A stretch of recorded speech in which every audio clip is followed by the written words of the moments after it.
Muito bom estar com os irmãos aqui novamente. Glória a Deus. A gente sempre está feliz quando a gente está na casa do Senhor e compartilhar a palavra do Senhor. Amém? Muitas vezes a gente, por exemplo, minha irmã hoje falou, da gente agradecer a Deus, pela cirurgia da minha mãe. Minha mãe estava muito ansiosa. Há muito tempo que ela já tem um padrão de ser ansiosa. Qualquer coisa que ela vai fazer, ela já deixa de dormir. Com a idade, aumenta a ansiedade, E quando eu estava preparando essa palavra, me veio também de quantas vezes nós mesmos ficamos preocupados quando a gente vai fazer algum procedimento cirúrgico, que a gente nunca sabe o que vai acontecer. Pode ser o mais simples, de repente Deus pode recolher naquele dia, a gente não sabe, Pode dar alguma coisa que a gente não está prevendo. E eu fiquei imaginando, e quando você tem a certeza do que vai acontecer, como o Senhor Jesus Cristo sempre sabe o que vai acontecer antes. Inclusive, quando ele esteve na terra, ele sabia que ele ia ser crucificado. A palavra do Senhor diz em Isaías que 600 anos antes de Jesus Cristo vir à terra, Deus deu para Isaías a visão de Jesus crucificado na cruz. É isso que está em Isaías 53. Ele foi transpassado pelas nossas iniquidades, o castigo que nos traz a paz estava sobre ele. Então, Jesus sabia tudo que ele ia passar. Então, diante disso, eu queria que os irmãos abrissem o livro de Mateus, no capítulo 26.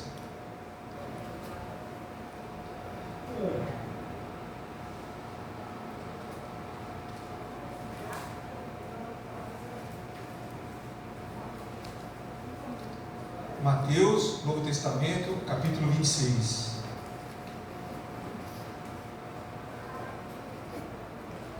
Eu fico imaginando Jesus como homem também. Quantas vezes ele deve ter tido, de repente, um pesadelo sobre o que ia acontecer com ele, porque ele era natural também, ele não deixava de ser de carne, Várias vezes ele deve ter deixado de dormir, lembrando que estava se aproximando o dia, de tudo que ele sabia que ia acontecer com ele. E a gente às vezes esquece disso, que ele passou por todos os sofrimentos que a gente passa, por todas as tentações que a gente pode passar, ele sentiu na pele. Jesus, Mateus capítulo 26, no versículo 36. 26, 36. Está escrito assim, o título dessa parte aqui é Jesus no Getsemane. Você sabia o que significa Getsemane? A palavra get significa prensa, sêmen, azeite.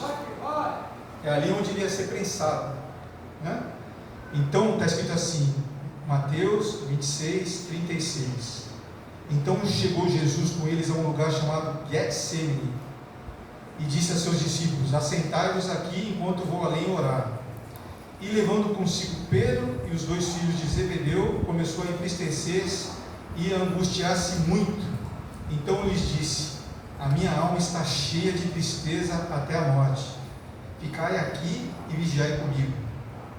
E indo um pouco adiante, prostrou-se o seu rosto orando, dizendo: meu Pai, se é possível, passa de mim esse cálice, todavia não seja como eu quero, mas como tu queres. Até aqui. Eu quero repetir esse último versículo. Versículo 39. E indo um pouco adiante, ele estava sozinho nessa hora, prostrou-se sobre o seu rosto e orando, dizendo: meu Pai, se é possível, passa de mim este cálice, todavia não seja como eu quero, mas como tu queres. Vamos orar? Pai querido e amado, em nome do Senhor Jesus Cristo, nós agradecemos ao Senhor porque o Senhor sempre tem uma palavra para nos direcionar, uma palavra que nos corrige, muitas vezes nos exorta, a maior parte das vezes, a maior parte não, sempre nos limpa de todo pecado, nos fortalece. Nós clamamos, Pai, que seja o Senhor falando conosco e que todo impedimento caia por terra, em nome de Jesus. Amém? Amém. Quando o Senhor Jesus Cristo orou e falou com Deus Pai sobre o cálice, eu fui pesquisar. A palavra cálice, ela tem dois significados. Um é um recipiente onde você guarda o vinho, onde você guarda a bebida. E esse recipiente, ele pode ser feito de couro, de metal ou de cerâmica. Mas a Bíblia diz também que cálice é uma figura de linguagem, que significa uma participação em algum evento. Eu vou dar alguns trechos aqui para você ver. Não precisa abrir. Jeremias 16, 7. Continua aberto em Mateus, nós vamos voltar para Mateus. Jeremias 16, 7. Cálice está significando um consolo não experimentado. Está escrito assim, ó: não se dará pão a quem estiver de luto, para consolá-lo por causa da morte, nem lhe darão a beber o copo da consolação pelo pai ou pela mãe. Ali, cálice significa um consolo que a pessoa não ia experimentar naquela situação. Em 1 Coríntios 10, 21, está escrito assim: não podeis beber o cálice do Senhor e o cálice dos demônios. Não podeis ser participantes da mesa do Senhor e da mesa dos demônios. Quer dizer, cálice nesse caso aqui significa vontade. Em Salmos 11, cálice significa juízo.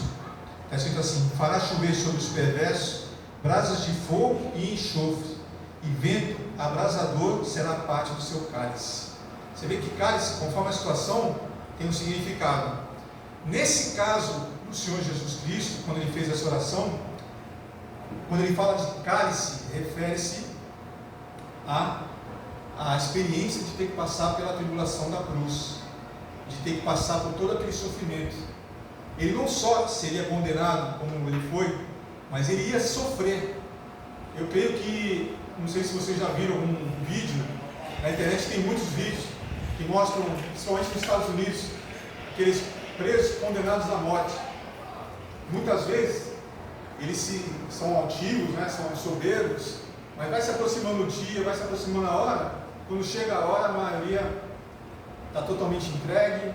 Eu vi uma mulher que ela foi acusada de ter matado, eu não lembro quem que ela matou, mas sempre ela se mostrava uma figura meio dura, mas chegou na hora, ela disse: Senhor, me perdoa, me perdoa. Né? Eu creio que foi a melhor frase que ela poderia ter falado, pedir perdão para Deus, né? Senhor, me perdoa. Né? E nesse caso, o Senhor Jesus Cristo estava prevendo tudo que ele ia passar por nós, pelo seu amor maravilhoso. Mas ele sabia que tudo tinha um porém, tudo tinha um porquê. Ele não estava sofrendo por sofrer. Ele estava sofrendo por amor a nós, para que a gente pudesse ter acesso a Deus. Né? A gente nunca pode esquecer isso. Eu não sei, pelo menos a gente ora junto, eu e minha esposa, a gente agradece por tanta coisa, mas a gente nunca pode deixar de agradecer pelo sacrifício de Jesus. Né? Porque a gente agradece normalmente pelas coisas mais recentes que a gente lembra, né? Pela cura de um familiar, por uma bênção financeira, mas a gente tem que orar também pelo sacrifício do Senhor Jesus Cristo, agradecer por Ele ter morrido por nós, ter levado todos os nossos castigos, nossas dores, nossas enfermidades. Ele fez uma troca, né? Ele levou todas as nossas doenças, enfermidades, dores, e nos dá paz, nos dá cura, nos dá libertação. Ele fez uma troca maravilhosa, para que a gente tenha a eternidade com Ele, e a gente não pode esquecer disso. Outra coisa que Ele nos deu, o seu nome, para a gente poder usufruir, como família de Deus. Outra coisa maravilhosa, outro presente maravilhoso, o Espírito Santo que vive em nós. Então a gente não pode esquecer de agradecer essas bênçãos tão maravilhosas. E o principal, Ele nos permite ter salvação. Através desse sacrifício, Ele nos permite ter salvação. Então eu creio que, mesmo Ele tendo balançado como homem, porque Ele falou: Pai, se for possível, faça de mim esse cálice, mas que não seja a minha vontade, seja a sua vontade. Por que seja a sua vontade? Porque a vontade de Deus é boa, é perfeita, é agradável. Quantas vezes a gente tem que passar por situações que a gente sabe que não vão ser boas, não vão ser agradáveis. A gente sabe que às vezes a gente tem que ir no hospital visitar alguém e é um lugar de sofrimento. Você já foi orar por uma pessoa que você sabe que de repente não tem cura? Creio que para Deus tudo é possível. A gente ora para que a pessoa seja curada. Eu tive uma experiência uma vez, que logo no começo da minha caminhada, que nós fomos orar no hospital, e eu me senti culpado pela moça ter morrido, de 26, 27 anos. E depois, eu fiquei tão assim, abalado. Daí veio uma mulher de Deus, uma profeta do Senhor, falou: não, você fez a tua parte. Você foi lá orar, se ela vai viver ou ela vai morrer, é Deus que decide. O que você tem que fazer é pedir para Deus curar. Mas aí eu comecei a pedir para Deus, falei: Senhor, claro que quem sou eu para discuti com o Senhor. Eu só queria que o Senhor me avisasse se a pessoa vai morrer ou vai viver. Se for possível, me avisa. E um dia apareceu para eu orar para um menino de 3 anos. E o menino estava com a barriga toda inchada, ele estava com câncer na barriguinha. E eu fui orar pelo menino. Eu falei, Senhor, eu queria só que o Senhor me falasse. Ali o menino vai ser curado ou ele vai morrer? E eu abri a palavra. E saiu ali. Ali é lugar de choro, lugar de lamentação. Eu já entendi na hora que o menino não ia sobreviver. Mas eu fui, né? Como a gente tem a missão de ir aonde Deus manda, eu fui, falei com a mãe, deu o meu melhor, mas o menino faleceu logo seguido, né? Então, não é legal você ir num hospital sabendo que uma criança de 3 anos vai morrer, que uma mãe está super esperançosa. A tua função ali é amparar, é fazer consolo, é dar consolo para a pessoa. Agora, se Deus está levando, Ele tem um propósito. Eu não sei, a gente não consegue entender os propósitos do Senhor, mas a nossa função é ir ali. A nossa função é ir numa prisão, a nossa função é ir em lugares que normalmente as pessoas não querem ir. Por quê? Porque nós somos de Deus, nós somos do reino, e nós temos que ir aonde Deus mandar, porque a vontade de Deus é boa, é perfeita e agradável. Não importa a nossa vontade, o que importa é a vontade do Senhor. E quando a gente vê na Bíblia um relato de quem não quis obedecer à vontade do Senhor, a gente vê o preço que a pessoa paga. Eu queria que quem quiser abrir Jonas, é um pouquinho antes de Mateus, livro de Jonas. Está uns 2, 3 livros antes.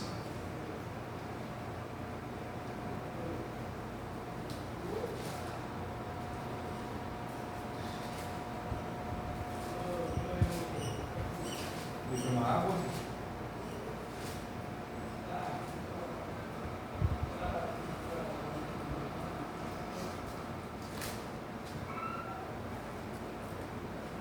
Quem é discípulo de Jesus aqui? Então todos nós aqui temos missões a cumprir. Missões do reino. Nós somos representantes do reino de Deus. Está escrito em Jonas 1, versículo 1. E veio a palavra do Senhor a Jonas, filho de Amitai, dizendo: levanta-te e vai à grande cidade de Nínive e clama contra ela, porque a sua malícia subiu até mim. E Jonas se levantou para fugir de diante da face do Senhor para Tarsis. E descendo a Jope, achou um navio que ia para Tarsis. Pagou, pois, a sua passagem e desceu para dentro dele, para ir com eles para Tarsis, de diante da face do Senhor. Mas o Senhor mandou ao mar um grande vento, e foi-se no mar uma grande tempestade, e o navio estava para quebrar. Você vê que ele entrou no barco e Deus mandou a tempestade. Olha lá. Então temeram os marinheiros e clamavam a cada um ao seu Deus, e lançavam no mar as fazendas que estavam no navio, para o aliviarem do seu peso. Jonas, porém, desceu aos lugares do porão e se deitou e dormia um profundo sono. E o mestre do navio chegou-se a ele e disse-lhe: que tens, dormente? Levanta-te e invoca o teu Deus, talvez assim Deus se lembre de nós, para que não pereçamos. E dizia a cada um ao seu companheiro: vinde e lancemos sorte, para que saibamos por que causa nos sobreveio este mal. E lançaram sorte, e a sorte caiu sobre Jonas. Então lhe disseram: declara-nos tu agora por que razão nos sobreveio este mal, que ocupação é a tua, e de onde vens, qual é a tua terra, e de que povo és tu? E ele lhes disse: eu sou hebreu e temo o Senhor, o Deus do céu, que fez o mar e a terra seca. Então os homens se encheram de grande temor e lhe disseram: por que fizeste isso? Por que tu fizeste isso? Pois sabiam os homens que fugiam de diante do Senhor, porque ele o tinha declarado. Quer dizer, que ele comentou com o pessoal lá que Deus tinha mandado ele ir para Nínive, ele não quis ir. E disseram-lhe: que te faremos nós para que o mar se acalme? Porque o mar se elevava e engrossava cada vez mais. E eles lhe disse: levantai-me e lançai-me ao mar, e o mar se aquietará. Porque eu sei que por minha causa nos sobreveio essa grande tempestade. Entretanto os homens remavam, esforçando-se para alcançar a terra, mas não podiam, porquanto o mar ia se embravecendo cada vez mais contra eles. Então clamaram ao Senhor e disseram: ah, Senhor, nós te rogamos, não perecemos por causa da vida deste homem, não ponha sobre nós o sangue inocente, porque tu, Senhor, fizeste como te aprouve. E levantaram Jonas e o lançaram ao mar, e cessou o mar da sua fúria.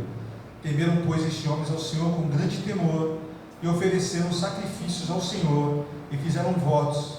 Deparou-se, pois, o Senhor um grande peixe para que tragasse a Jonas, e esteve Jonas 3 dias e 3 noites nas entranhas do peixe. Até aqui. Eu queria que você aproveitasse que você está no livro de Jonas. Vai no capítulo 4 do livro de Jonas.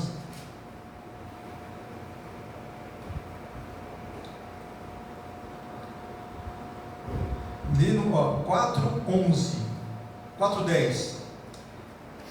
E Deus conversando com Jonas, né? E está falando assim, e disse o Senhor: tivesse compaixão da aboreira,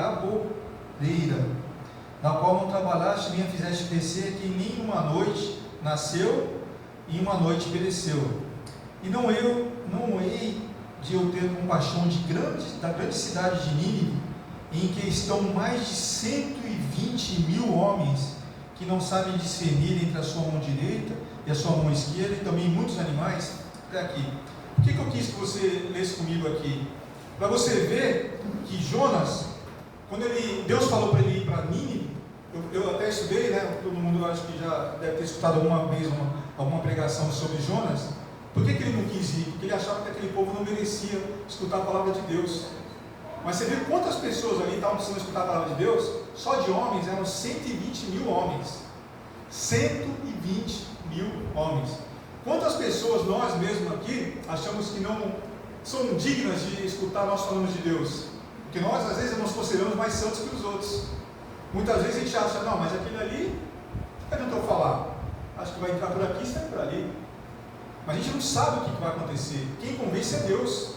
Como o irmão falou, às vezes na nossa casa, o pessoal não dá importância. Mas quem convence é Deus. A nossa função é abrir a boca e falar. Aí o trabalho depois é com o Espírito Santo. Ele que vai convencer a pessoa. A nossa função está sendo feita. E Deus quer que a gente faça isso. Abra a boca e fale para todo mundo em todo o tempo. Essa é uma das nossas missões. Em Mateus 10, eu ia abrir, mas nem precisa. Deus falou para os discípulos irem e falarem do reino. Orar pelos enfermos, ressuscitar os mortos. Essa é a nossa função. Agir como representantes do reino de Deus, aonde quer que Deus nos coloque. Muitas vezes as pessoas ficam pensando, mas eu não tenho púlpito. O púlpito é a nossa casa, o púlpito é o ônibus onde a gente estiver, é a cadeira do posto de saúde, é onde você estiver, ali você é representante do Senhor. Amém? E quando você repara que, por exemplo, olha aqui, eu queria que você visse comigo, o resultado da pregação de Jonas, está em...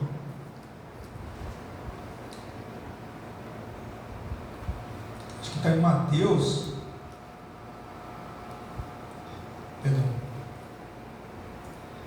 Mateus 13, olha comigo aqui, Jesus falando de Jonas, Mateus 13, versículo 38.